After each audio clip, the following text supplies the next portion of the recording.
So here we have a disc pasture meter. This type is called a RisingPlateMeter, and we have different parts. This is the stick, and then that is the disc. On the stick you've got a counter, which I'll explain, and then you've also got a clicker to keep track of how many measurements you've done. So what you would do is transport it like this, turn it over when you're ready, and then screw on the disc.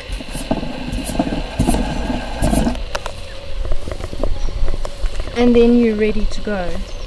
So how this works is that this plate is specially weighted, and it will rise to the level of the grass, whatever that is, and all you have to do is walk and place it normally on the ground as if you're using a walking stick.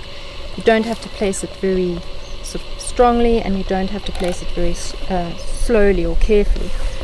So for instance, we'll just place it on the ground and let the stick drop. As you can see, it just drops, and as it drops, this counter will move, and you will read off that number to your colleague who's making a record.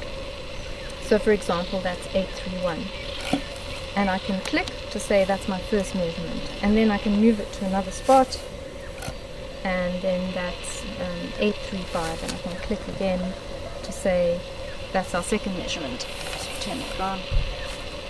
So I'll just do a couple of examples. Here you can see the grass is very short, so the stick doesn't move much, or the plate settles at just above the ground. And here we've got some taller grass, so you'll see that the plate settles higher, and the stick sinks all the way to the ground, and you'll get a higher reading. Each one of those readings is a ½ centimeter. And so you'll notice that we are measuring on the grass, and this disc pasture meter is designed for grass measurement. You are not going to go and put it on a woody plant like this little acacia tree, because it's not designed for that, and you would try to avoid that. So depending on your site, you would decide how many measurements you want to make, but usually there will be at least 25 up to 100. So I'll do a couple of examples. Walk, drop, read off the number 892, click it to say that's my first measurement, step again and say that's 898, click, that's my second measurement. And once you get used to this, you can do it really quite rapidly with the experienced recorder.